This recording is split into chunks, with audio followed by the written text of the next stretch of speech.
Support for Consider This is provided by the University of Nebraska at Omaha College of Communication, Fine Arts, and Media.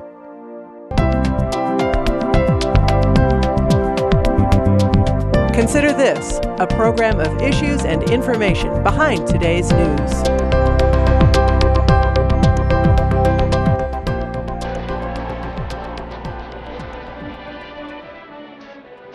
Clarence! Clarence! Help me, Clarence! Get me back! Get me back! I don't care what happens to me! Get me back to my wife and kids!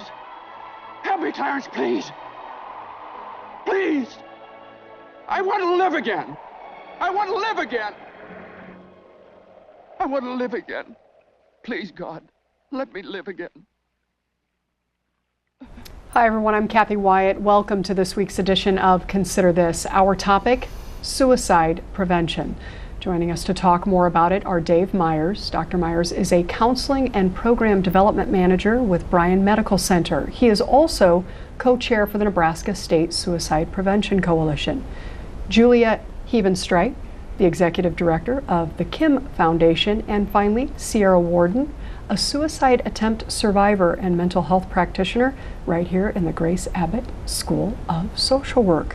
Thank you all very much for being here. Welcome to the program. Thanks for having us. Dr. Myers, I want to start with you. How do you explain suicide to people? Well, suicide is the intentional act of one taking their own life. And typically when individuals are feeling suicidal, they have feelings of hopelessness, helplessness. Just kind of describe it as kind of tunnel vision, that you have this intense psychological pain and you're looking for a way to end that pain. And oftentimes, about 90%, research shows that 90% of those who are suicidal or die by suicide have symptoms of mental illness as well. They don't have to have all three of those things that I mentioned, but one or two or three of those things generally are uncommon with individuals who are suicidal. The good news is that suicide is preventable. There is hope, there is help. Individuals who are feeling that way, it's important that we help them get connected to resources. Thank you, Julie. We want to talk a little bit about the numbers. Mm-hmm. We have a graphic, a chart that we want to put up for our viewers while you do that. What's important, in addition to what we're seeing here, for us to know about the numbers? Well, in Nebraska, our numbers are pretty true to the national statistics as well. And according to the CDC's numbers, in Nebraska, from age 15 to 34, it's the second leading cause of death, and actually the third leading cause of death for 10 to 14-year-olds. And so it's a significant public health problem. We're seeing more completions in the male population, but more attempts in the women. And so it's certainly something we need to address, and a very serious topic for our community to kind of take hold of and work together to fix. So. Right, and in addressing that, it's important that we all learn the risk factors. And as you're talking about those, Julia, we want to put them up for our viewers as well. Just tell us again, what's important for us to take away from this conversation? Yep. And you'll see the warning signs there on the screen, but there are so many to watch for, and so just a couple of them. You really want to watch for the bullying or victimization by peers, and one thing that's important with that is not only the individual being bullied, but the person doing the bullying as well, they're both at risk, and that's a warning sign to watch for. Physical or sexual abuse in the individual, death or trauma in the family, a traumatic romantic relationship, the breakup of that. Sometimes people don't think about that, but that can be very problematic for someone. Persistent serious family conflict at home. And I want to point out that if you're seeing one of these things in someone, that doesn't necessarily mean they're suicidal. These are just warning signs to watch for in an individual, and usually you'll see multiple of these warning signs happening at the same time. Thank you. Dr. Myers, anything you want to add to that?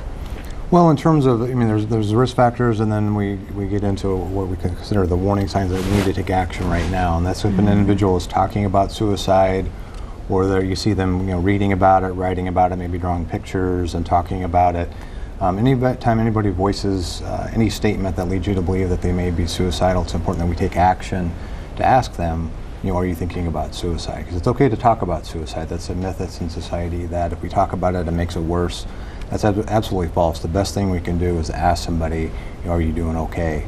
Other things to watch out for is individuals who are becoming more isolative, not doing the things that they normally like to do, and really talking about feeling helpless and hopeless.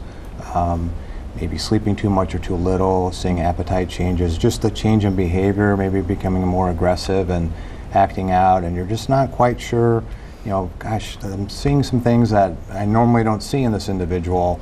It's okay to ask them, hey, I noticed these things, you said this, are you thinking about suicide? Have you had those thoughts? It's okay to bring that topic up. It's the best thing that we can do. Okay. And to that point, I think you mentioned this, that it's okay to ask, and we hear often from people like, well, I'm not sure if that was a sign. Just really follow your gut, and if you feel like something's up, go ahead and ask that question, as Dave said, and don't be scared to have that conversation. You'd rather be more preemptive with the questioning than kind of hold back and not ask those. So. Speaking of having the conversation, what we're doing right now, and I'm just curious in terms of what Sierra is thinking as the two of you are talking. What's going through your head right now, Sierra? Well, I think now that I'm a mental health practitioner, I hear that, and it's just so real.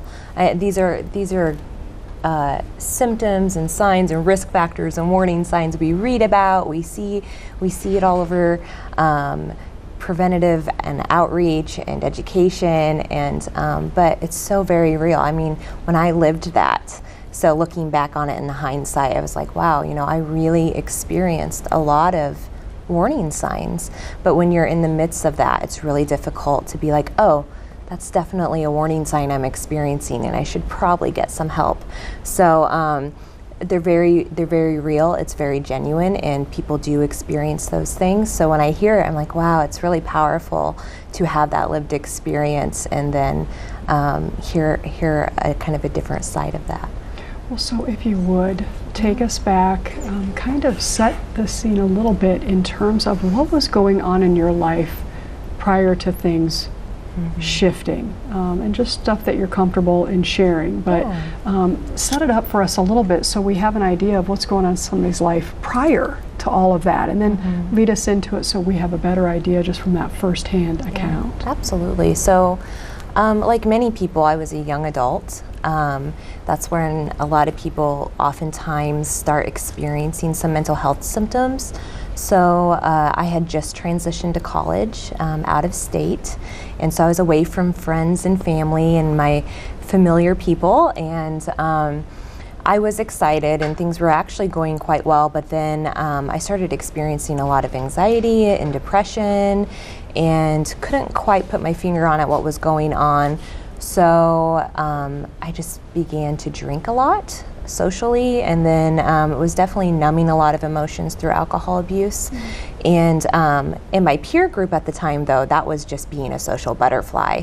And a lot of people were like, oh, she's just the life of the party. And so to them, there wasn't a lot of warning signs that they saw, because I was definitely masking a lot of emotional pain and turmoil. But it was really exasperating a lot of my symptoms. So after I would abuse alcohol, I would experience extreme lows and a lot of deep emotional pain.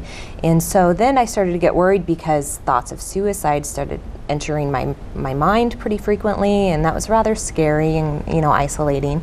And still, even at that time, there's just a lot of stigma. You're not going to reach out to your best friend at the time and say, I'm thinking about killing myself.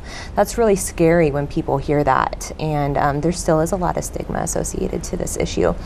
So I kept it in, and I didn't get help, and I tried to take care of myself, and that didn't work out so well because I was experiencing major depression. And I got to a point where I was being very destructive toward myself and the long-term relationship I was in. And that relationship ended badly, and so that was kind of a trigger event that caused my suicidal ideation to kind of go off the deep end, so to say, and I made an attempt. So it was that breaking point, the straw that broke the camel's back. But I was experiencing so many other symptoms. It wasn't just the breakup. And that was definitely the turning point. And I had the attempt, and it was very, very serious and very scary. And I spent some time on the behavioral health unit, because that's what they do when you survive a suicide attempt. And I had a frank conversation with the psychiatrist there, and I just wanted to get out. I was embarrassed, I was ashamed, I was like, I want to get out of here, I want to start living my life again. And he said, well, you know, I have been a practicing psychiatrist for over 25 years. And he goes, I've never seen anyone alive with the toxicity level that you had. He goes, so you're here in my office and you're alive. He goes, so that should mean something to you. He goes, do whatever you want with that, but that's pretty powerful for me as a psychiatrist. And you know, I played it cool and acted like it didn't really impact me. But that was a big wake up for me. I was like, oh, okay. I just had a psychiatrist who's been practicing all these years tell me that I shouldn't be here, and I am. So that's when I really focused on myself and recovery and my education. And luckily for me, things improved immensely after that. So, Dr. Myers, I'm listening to Sierra, and thank you for sharing that story. It's one thing to think about people having thoughts, right? It's another that they would actually play that out. So when Sierra says, yeah, she thought about it, attempted it, what are you seeing in terms of, and Julie did a great job of talking through the numbers with us, but when people say that they've attempted it, what are they talking about? What are the various ways? I think that might help too with our viewers in terms of kind of adding all of this up with somebody that they might know. So what would people be doing that you've seen? Well, individuals who are thinking about suicide are thinking about a way out to end that pain that we talked about, and so they may be looking at various factors. But it's important that if we see people that as I mentioned earlier, if they're talking about it, if they're searching and looking for information about suicide, that's always an indication that I need to ask the question. And Sierra mentioned that the stigma that's associated with mental health and suicide, that stigma still remains, but it's important that we do what we can to get rid of the stigma. And there's a lot of things that we are doing to make it comfortable for individuals to ask that question, that it's okay to ask the question, but be prepared for, if you ask somebody, are you feeling suicidal?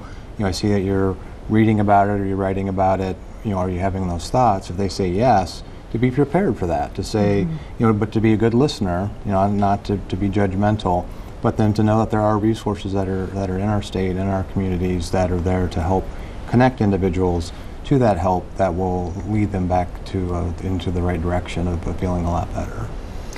Julia, I'm listening to Dr. Myers here, and I'm thinking, I would imagine if you're watching, I could ask that question, but until you actually ask it, I mean, that's the amazing thing when you go through a training of sorts and the facilitator says, I want you to turn to your neighbor and actually ask the question. All along you're thinking, well, how tough can this be? But then you say it out loud. I mean, so we have people who are willing to try it. Now give them the tools, they've actually asked it. Somebody may respond with yes, right? So let's go a little bit more into the dialogue and play that out a little bit more for us. Well, we would just encourage you to empower yourself with the information to start with, some of the warning signs. We had talked about the QPR course, and so to learn how to have that conversation and what questions to ask and what to watch for. So really just empower yourself with the warning signs to watch for and the knowledge that you need to look out for, but then don't be afraid to ask that question. Dave had touched on the fact that people think that asking the question is going to put that idea in someone's mind, and that's been proven to be a myth. And so they're most likely going to feel relief that they have the opportunity to have this conversation and that someone cares enough about them, to ask and to help them through that. And so really just have the knowledge and be, armed with the questions to ask and most importantly, the resources to connect them with after you do have the conversation, and just let that individual know you care about them. And it's okay to just ask, are you thinking about dying? Are you thinking about suicide? And then most importantly, do you have a plan in place? Because if the plan is in place already, then it's immediate action that you need to take. Yeah, and Dr. Myers, I would imagine that there are going to be people who are going to get defensive when that question is asked. And if you were reluctant going in to ask the question, that would be the time that the person backs off. So if I'm asking that of you and you just go into a tirade, for example, like how could you possibly think that? What am I supposed to do? How do I respond to you in order to keep the conversation going? Or do we just table it? I mean, what do we do then? You keep the conversation going, as I mentioned earlier, to be non-judgmental, that if, no matter how the person reacts, just to continue to be a good listener and to say, I want to try to understand what you're going through. I want to understand your pain. You mentioned that you are suicidal.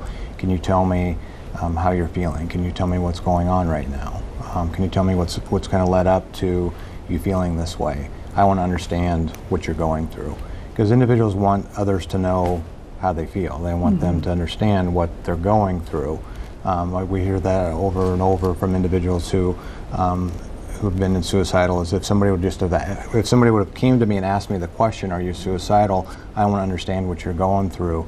They want somebody to share that with so that it feels better to not carry that around and to be able to have that open dialogue. Okay. Sierra, is it somebody or is it a certain somebody? In other words, looking back at your own experiences, I would imagine it would make a difference in terms of whether it was Julia or Dr. Myers, based on the relationship that you would have with them, asking you such a personal question. Talk about the importance of that and whether it does make a difference or not. Yeah, absolutely. I think it does make a difference, but when you're feeling that isolated and alone, anyone who takes interest in your pain is actually very powerful. So I don't ever want people think that we need to discriminate on who's more powerful in asking those questions. Okay. I think there is definitely value in loved ones and family members and peers asking, are you okay? Are you thinking of suicide? I'm here for you. I want to know what's going on. Definitely power and value in that.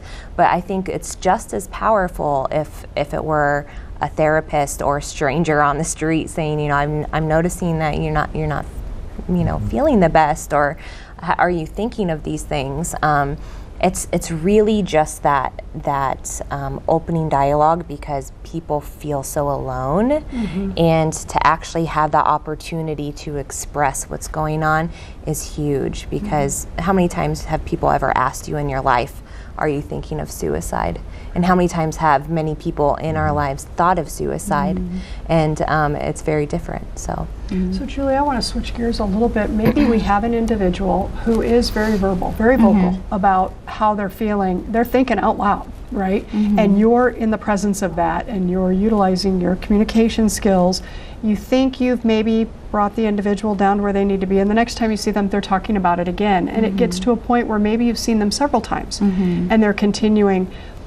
I would imagine there are some folks who are thinking, wow, I thought we did this. I thought we had this conversation. You acknowledged that you were okay. Circling back as though it maybe were the first time you hear it, or how do you deal with someone like that? Yeah. We actually get this call quite often at the foundation, and not only for suicide, but just with mental illness in general, and family members calling just out of frustration, kind of, and that's a true feeling that they're going to have, and just know that we just encourage them to stick with that and don't give up on the individual, because it may take 3 or 4 times having that conversation. And one thing we always encourage is that when you're having that conversation, come to it with resources in hand. And so you can refer them, say, what, I did a little research for you. Here's where we can go, or here's what resources are available for you.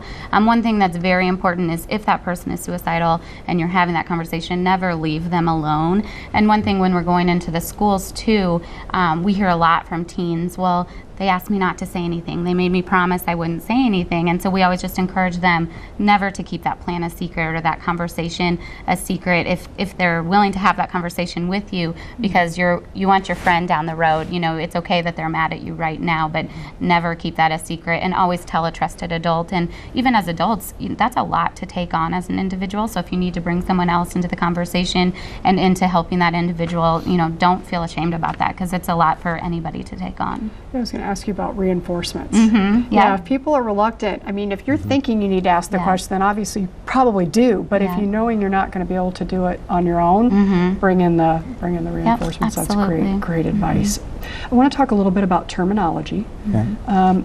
It used to be that someone would attempt to commit. Now the word is complete. Is that true, Dr. Myers? So commit versus complete. Am I on the right track here? And when did that change, and why is that?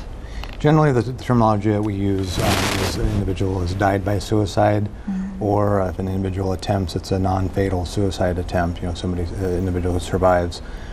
We say died by suicide because the terminology of commit suicide is like a person has committed a crime, and it's important that individuals understand the pain and the circumstances that individual is going through. That they're not, that's not something they're committed to. So that if somebody dies by suicide, that's what we say, they died by suicide.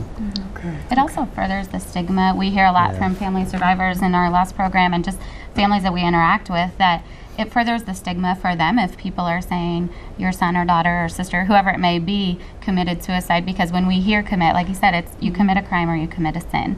And and for many people that's very hard to hear, and it just furthers the stigma for that individual. And we actually just recently were in a training, and someone had said, well, sometimes we hear it was a successful suicide instead of a failed attempt.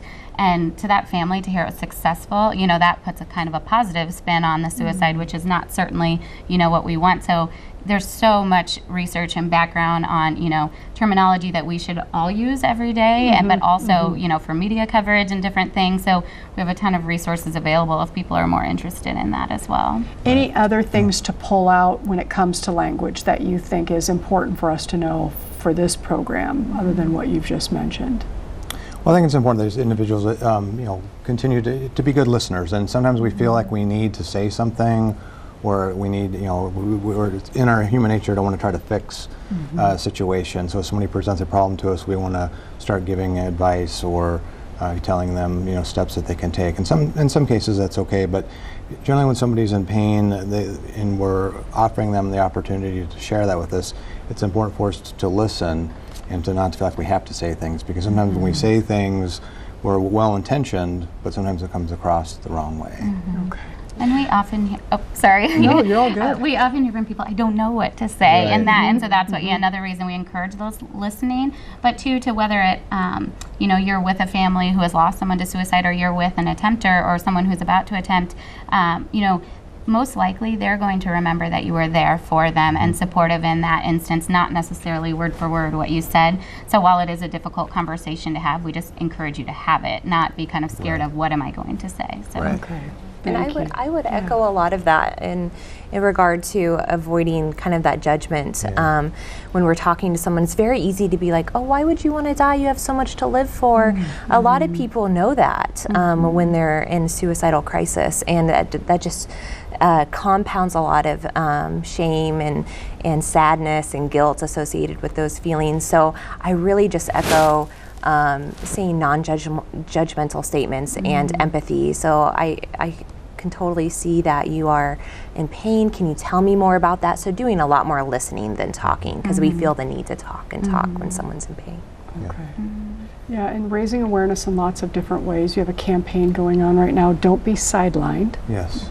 Yep, it's a ad campaign with the Kim Foundation, Husker Sports Marketing, Bryan Medical Center, and several other partners. It's www.don'tbesidelined.com, and it's a anti-stigma campaign. It's a campaign based on, don't be sidelined. If you're having symptoms of mental illness, and we know that can impact your family, it can impact your work, where you're sidelined, where you just don't feel like you're 100%.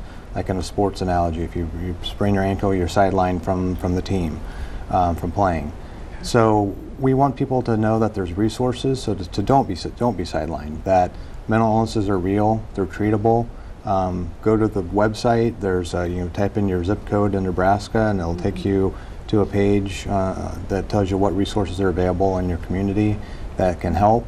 There's screenings that individuals can take on the website. If you're not sure if the symptoms I'm experiencing might be related to depression, anxiety, alcohol use, whatever it may be, take a screening. That'll help you as well. Anthony Steeles is our spokesperson for the campaign, and folks might have seen us out at some of the Husker games, the football games, volleyball games. So that campaign is very active, and it's making a difference in our state. I think it's pretty cool, Sierra, pretty admirable that you have become a resource yourself, that you went down this path, as painful as I'm sure that it was, and decided, I'm going to help people now. Tell us about you getting involved with what you're doing. Yeah, I think I went to the field of social work and became a mental health practitioner, so I am a licensed mental health therapist. But I think that was powerful for me because I can really join with a lot of people when they're feeling certain ways because I've been there. I'm not saying what I felt you're feeling, but I'm definitely saying that it's been powerful and that people love hearing personal stories if they have endured something similar. So I've really been trying to use my story of, I was once in that position, going through a mental health issue, attempting on my own life, and then coming out okay on the other end, and then ultimately becoming a professional and having to work self-care every single day of my life. And that's been just really powerful and enjoyable for me to talk about that. I think it's really ring true for a lot of other professionals because we work in a field where we're all human beings. We all have endured difficult things. Some of us do have mental health diagnoses, but we don't talk about it because of the stigma.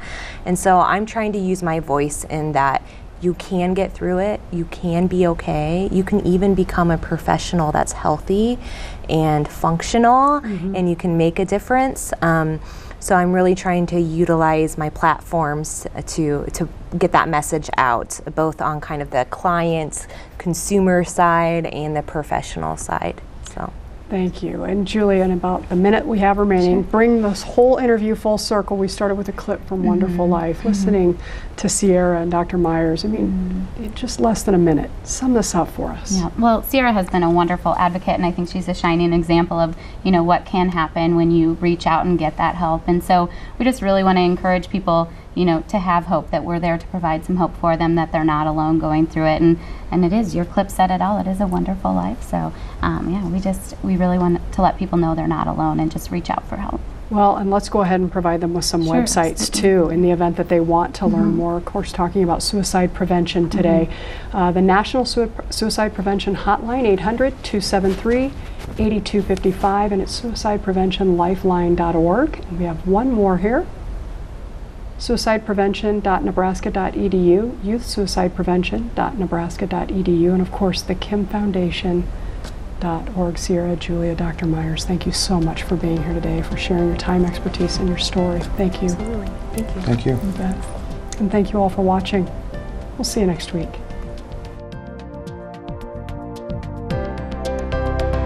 Consider This is an issues and information program produced by UNO Television. More information can be found at unotv.unomaha.edu.